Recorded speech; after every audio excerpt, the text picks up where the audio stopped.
Hey there guys, so I do this every month, but it's the end of July. August is finally here. July seemed to last a lot longer than it, I don't know, normally does, than a normal month, whatever. So I'm trying a new thing. I'm going to attempt to edit this video, so apologies if it still sucks, but we're gonna try and kind of get back into that momentum of trying to film and actually having the time to edit all of them, and except unless I'm just like doing a vlog or something like that, then I will still use the other app that I have been using. But for now, I'm like, now that I'm done with the semester, I have a month to kind of try to start doing that again. There's another secret project technically that might involve filming and editing and things, so I might have the excuse to put that into my schedule more and have that be more of something that I do a lot more often, which will be really nice, to actually have that quality of content built back up again. So if this video looks a little bit different, it's because I'm doing things a little differently than normally with that other editing software, and also will mean that there will actually be cuts in this video, probably, in some way, shape, or form. So if this looks a little different, that is why. So this video, as you can probably tell by the length of it, is going to be insanely long because I read 10 books in July, which is shocking. I'm really excited about it, and I'm really proud that I finished 7. The difference is that 3 of the books I was partially into in some way at the start of the month, so those kind of count as like 1 or 2. 3 of them were plays that I read for my Shakespeare class, so those kind of count. They count, but so I really read, what's the math on that? 4 new books in terms of start to finish. But I also didn't read the entire last week of July. So that was all in 3 weeks that I read 10 books. Who am I? We don't know. So anyway, the order that I have them here are not the order that I finished them in. They are in the order in which I finished them for Alphathon. So they are in letter order, I guess is the best way to put it. So when I tell you the title and whatever, I'll tell you what letter I counted it for, and then go into my brief discussion of it. There's a couple of books that down the road I might try and do full-blown reviews for. It kind of just depends on my feeling. There's a couple of books for sure that I want to talk about a lot more, I'm sure, than what I'm going to talk about in this video, but that also depends on what you guys are feeling. So comment down below if you want to see a particular review or whatever. Otherwise, today might be a little bit more long rambled than I intended. Plus, I can't be spoilery, which is sad, but I can't be, because that's the point of a wrap. First book is Royal Bastards by Andrew Schwartz, and this counted for the A letter because Andrew. Basically for Alphathon, at least for my understanding of the month-long, as well as all of the normal read-a-thons throughout, just like random months throughout the year, it can both count as the start of the title or author's first or last name. So that's what a lot of these are, is author. Because a lot of them were T's or R's, so they count for other things. But anyway, so this is the first book I'll be talking about. I was, as you guys know, halfway through this at the beginning of the month, so this was one of the books that I had already previously started. It was still amazing, and there's a twist, and I should have seen it coming, but I didn't, and I was speechless, and I really, really cannot wait to get to the other 2 books in this series, but I can't buy them until I read more books. So this is one of the series that will be encouraging me so that I can read the other 2 books in this trilogy, because the end of this, while it wasn't a cliffhanger, there were a lot of things that happened in the last like 100 pages of this book that just left me wanting to know where this world goes and where this story goes. And so I'm really excited to continue on in this world with these characters because I'm really enjoying. I also, for anyone who's curious, it is published by Disney Hyperion, but it is not a middle grade story. It is very much so more of a YA story.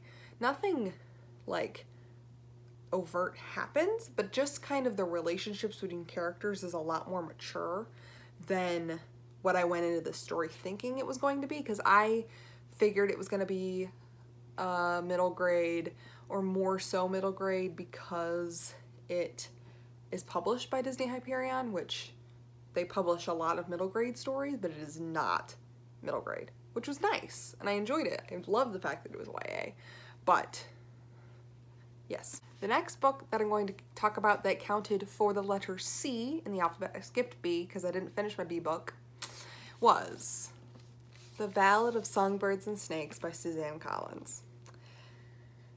Now, it's been like 2 weeks since I finished this book, and I gave it a 5 out of 5, I'm pretty sure. Royal Bastards, I also gave it a 5 out of 5. I did not say that. Royal Bastards, I gave it 5 out of 5 stars. This book, gave it a 5 out of 5, I think. I think it was a 5 out of 5. I gave it a 5 out of 5. Just checked. So I still really enjoyed the story. It had a lot of and it shouldn't have been unexpected because it is a prequel, but it had a lot of unexpected tie-ins, I guess you could say. It also brought up some things that did not make you like the character of Snow, in a way. There are pieces that I felt brought up things that I was like, oh, well, okay, I could see that. Kind of bringing up those pieces that they make him an anti-hero in a sense, I guess you could qualify him as, especially in this story being the main character. But, you know, and you also are reading this entire story knowing where it's going to end up. Because you know he's going to eventually be the president of Panem and be the ruler. You just don't know how he gets there. And so I personally actually felt that this could have been 2 books. They could have, or she could have even written another trilogy if she really wanted to and delve out this story. Because this book was, I want to say almost 600 pages, or just over 5. It was just over 5. It was like 517. But it also, like, so I felt like it could have been more, I felt like it was rushed in the last 50 pages, last 100 pages, with kind of where it was going. And I felt like certain plot points could have been described a little bit more thoroughly, or had we had a second book or even a trilogy, would have had the time to kind of build that up, which I think would have made him an interesting anti-hero within the story. Obviously, Snow is a horrible human being, and you can't like him even if you have a whole trilogy centered around him. He doesn't have redeemable characters, because that's how people within Panem are forced to grow up, especially him coming from a well-to-do family, and he has certain expectations set upon him from a very young age, and then war happens and blah blah blah. That's all explained within the first 50 pages, so I don't feel like that's a spoiler, because you should have also guessed that from the movies. Well, not from the movies, from the previous trilogy, but also from the movies, I guess. But yeah, so I felt like it could have, I understand her idea behind having it be a standalone, but I think it could have been its own trilogy in and of itself in order to really get into his backstory and kind of understand his motives and explain the end of plot points, because I felt like some loose ends got tied up really quick, and could have been to leave things more open-ended, or leave things just in general more open for the end of the story, to kind of leave it up to your imagination what happens between this book and the first book of the Hunger Games trilogy. We don't know. There are 64 Hunger Games between this book and the Hunger Games. There's a lot of story there to tell. But I think leaving it up to audience interpretation might have been her goal. I don't know. Anyway, this is a book that I could certainly talk about with spoilery details in a review at some point if you guys would be interested, because I have thoughts. I still really enjoyed the story because Suzanne Collins is an amazing writer. However, things about the end that were weird or were interesting to me as a reader. Anywho, the next book counts for the letter G and is a book that I cannot believe it took me this long to read, and that is An Absolutely Remarkable Thing by Hank Green. This book was beautiful. I listened to it entirely on audiobook, and I cannot wait to listen to the second one on audiobook. I got it on Audible, and I'm so pumped because that one is a full cast audiobook, where this one is just April and her voice. So I'm very excited. The cliffhanger left me in shock because the last 2 sentences of the entire book, let alone the last 2 words, are a lot to take in when you're listening to the end of the audiobook, because you want to finish it that night and it's like 2:30 in the morning and you want to finish it and go to bed, and then you're left laying there for an hour being like, what did Hank Green just do to my brain? Anywho, so yes, that was my issue with, was not an issue, let's be fair. It made me love the book even more. But I was just not, it wasn't what I was expecting. For some reason, I don't know what I was expecting, but it wasn't what I was expecting, and I was very pleasantly surprised, and it was an amazing book. And it's wonderful, and I wish I would have read it a long time ago, although I'm very glad I didn't, because now I could just jump straight into the second one and I don't have to wait a year like everyone else, which is wonderful. But I loved this. I gave it 5 out of 5. There's really nothing else I can say without spoiling anything, and I might do a talk on the 2 books in this duology once I finish the second one in August. We'll get there though. So the next book counts for the letter L, and that is Landline by Rainbow Rowell. I think this one was, yes, this one is at the beginning of the month. None of these that I finished were last minute additions to the thing, because there was a couple that I was going to read that I picked up and then never got to, so. But yes, anyway, Landline by Rainbow Rowell. I gave this one a 4 out of 5 stars on Goodreads. And it's making me realize that in listening, because I had listened and read to this book, I kind of went off and on. I remember thinking these same thoughts when I finished Eleanor and Park. For the first half of the book, I liked it, but it wasn't drawing me in. The story just kind of was there. And the last 100 pages were great, and they were gripping, and I was flipping every page wanting to know what was happening. With this one, it was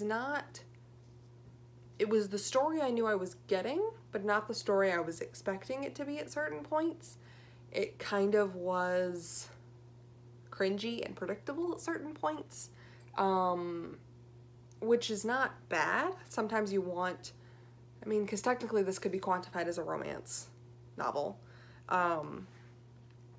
Not realistic, technically, by actual capabilities of the world.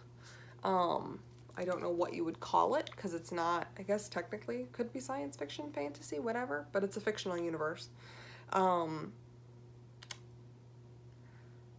But yeah, so and basically kind of what I'm coming to the realization is I will still read Fangirl, because Fangirl is one of my top 5 books that I want to read this year, because everyone raves about Fangirl and all this stuff, but I'm kind of getting to the, after reading 2 of her books, and we'll see how Fangirl goes for me, because if Fangirl goes well, then we'll move on, because it's one of her newer stories. but I think that maybe Rainbow Rowell just isn't for me, which isn't a bad thing. I mean, her writing was still very wonderful, but the stories that she writes might just not be my cup of tea, which is, again, not a bad thing, just not my reading taste. The next three I'm going to talk about in unison, and those are the three plays I read this month by William Shakespeare. So that is Macbeth, Twelfth Night, and The Tempest, all by William Shakespeare. These I read for T, W, and S of the alphabet. I think Macbeth I gave a 4 because I had read that one before. And then I think I gave both Twelfth Night and The Tempest 3. They just weren't, I think my opinion of them would be different had I seen them in theaters or seen a production of them in any way. Shakespeare for me is a lot more difficult to read it because I'm used to reading scripts, but not in Shakespeare's language. So reading them and deciphering them, luckily I already have the knowledge of reading scripts being in theater, but reading them when they're Shakespeare's is already more difficult because they're written in older English, and so reading them and then deciphering, so there's just a lot more steps which make them less enjoyable for me. Macbeth I enjoyed because I had already known the story and I knew going into it like, okay, this kind of happened, so reading it was a lot easier and a lot more enjoyable this time around for me compared to when I first read it back in junior year of high school. Also, correction, I read Macbeth for M, not one of the other ones for T. I forgot that the next book counts for T. The next book that I'm going to talk about is The House of Hades by Rick Riordan, my reread that was supposed to happen a couple months ago. I don't remember exactly which month. I think it was April. So, you know, I got a couple months behind. I understand that. And I knew that well going into this month of reading. Loved it, 5 out of 5, whatever. Read this one for the letter T in the alphabet. And it was very interesting rereading this, having not read it in so long. So rereading it was such kind of a breath of fresh air, and to really delve back into the story and see so many things that I forgot happened was really an interesting experience. And I loved it because it's Rick Riordan. What can you can't not love it. The next one, you can probably guess, is Blood of Olympus by Rick Riordan. I had this one counted for the letter R. Loved it. Again, I have not reread this story since it originally came out and when I uploaded my review to YouTube. It has been that long since I have read this book. And it was amazing. And so many things that I forgot happened. So many things that like I remembered happened, but didn't remember how we got there. And yeah, I just loved it. And it was amazing. Because it's Rick Riordan. And he's an amazing writer. And then the last book that counted for the letter P was Percy Jackson's Greek Heroes by Rick Riordan. Wonderful read, insanely dense because Jason, I think it was, yeah, Jason's story, no, Hercules. Hercules' story in this was like 80 pages long in textbook-sized pages, not textbook font, thank God. Thank the gods. I don't know, Percy Jackson, plural, anyway. But man, getting through Hercules' story was just like, it just kept going. And it's because he had to, I just read it a few weeks ago and I can't remember, I think it's the 7. So I think it's 10, but he ends up having to do 12 challenges for this king who wants him dead, so he sends them on these quests. Anywho, yes, it was wonderful. basically what I did, I'm gonna put that down because it hurts. Basically what I did was to break up the point of view perspectives in both House of Hades and Blood of Olympus. I would read a perspective and then I would go over to Greek Heroes and read a chapter or a character, like a story basically, because most of them were like 20 pages, so they were dense but not insane to where I couldn't read that and then go back and forth. So it took me a little bit longer, but I was reading both of them at the same time, which was really nice. And it was a good break to get my head out of the perspective for long enough to jump back in and be able to continue on in a new perspective within the same story. Towards the end of both books, I just powered through because I was just so into it at the moment, because everything was heating up at the end of both books that I just kept going, which is how it got me through both books. Was for the first 6 perspective switches, it was fine jumping back and forth, and then we got to the end and it was just like read. Anyway, just as a number update for the end of the month, I am currently at 79 books on my TBR pile. So to give you an update, I hit 30 books this month, which checks off that Goodreads checklist, Goodreads reading list, and also that goal for my year-long reading goal. I still have a secondary goal to be down to 50 books by the end of the year, which I think is definitely doable, because basically that means I need to read another 30 books, 29, but another 30, and we are just over the halfway point. So we'll see. The good thing is that 2 of the rereads technically at the end of the year are already, they're not rereads, they are new reads, because it's Hammer of Thor and whatever the last Magnus Chase book is called. They're part of my Rick Riordan reread, but they aren't rereads. So that's kind of the plan. So next I'm jumping into, which I'll talk about this more in my TBR, but next I'm jumping into the Red Pyramid trilogy, and then to finish off the year I will be reading the Magnus Chase trilogy. So I will be rereading the first book and then reading for the first time the last half, rereading the first half and reading for the first time the second half of Hammer of Thor, and then reading for the first time the last book in the Magnus Chase series. So, and then next year I will jump into the Trials of Apollo, which is 5 books, and then I'll be done with Rick Riordan, or at least his books that are out right now. And then I will jump into Rick Riordan, oh my gosh, I can't speak today. Rick Riordan Presents, which is all of his collection of other authors who are writing about their own cultures or writing about a mythology that they really enjoy. And I'm really excited to read some of those. I know that there's one, I think Mayan mythology. Oh man, I can't remember the other ones right now, but I'm really excited. And I've been excited about them since they started coming out, but I was already so behind on Rick's books that I was like, you know what, I'll hold off on those for a little bit, get a couple of those books out into the world, and then we'll go from there. Because that's a lot. Because there's, I think, 3 or 4 authors now that are part of that Rick Riordan Presents kind of story arc. So I'm really excited. I think it's kind of going to be his way of passing on the torch of giving his readers the ability to continue to read mythology that are middle grade, that are accessible, while giving these other authors the opportunity to write about their own culture or history or whatever in the worlds that he doesn't have the time to write all those mythological stories for. There was talk once of him wanting to maybe do some Irish mythology, which would be wonderful.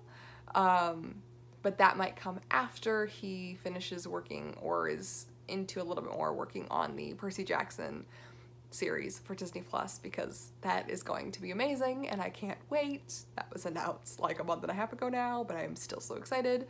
But it's like 2 years down the pipeline because writing takes a long time, approvals take a long time, and casting is a thing. And also COVID, which already bumps everything down the rabbit hole because COVID is insane. So anyway, if you guys I'm just going to touch on it here at the end briefly, because I don't think this is the platform, or I don't have the knowledge or the ability to use this platform to talk about it. But I have participated in the reading rush. There were, obviously, if you've been on Twitter, things that there were a lot of criticisms and a lot of arguments and nasty things happening on Twitter. And I think a lot of things went a little too far to where they should have and could have gone. There's a difference between constructive and being nasty. So that is what I will say on that. And I did half film a vlog, and then by the second half of the week I hadn't been filming. I filmed a chunk on Monday and a chunk on Saturday. And then I was just like, it's just not worth uploading because there's no substance to it anyway. And I didn't really read this past week during the reading rush time slot. I'm looking forward to seeing how the reading rush will grow and change as things continue to happen. And I think there's a lot of good that can come out of it, even with all of the negative things that were going on. So that is all I will say on that. But no, in case you were curious as to where the vlog or TBR ever happened, I just didn't ever find the time to film a TBR because I just didn't. I was like, I'll just do it at the beginning of my vlog and that'll kind of be what it is. And then I just didn't. I did it, but I didn't upload the vlog because that was the only day I filmed, and it was like a 2-minute, 3-minute clip or whatever it was. So anywho, that is it for this video today, guys. This is a long one and I apologize, but I read a lot of books, so that's kind of what this is. If this continues, I'll have to figure out a new way to do wrap-ups, or my wrap-ups will always be this long. We'll see. But so I am, within the next few days, going to film my TBR, and then that will be up soon as well. But yeah, so anyway, that's it for this video today, guys, and I'll see you guys all in my next video. Goodbye!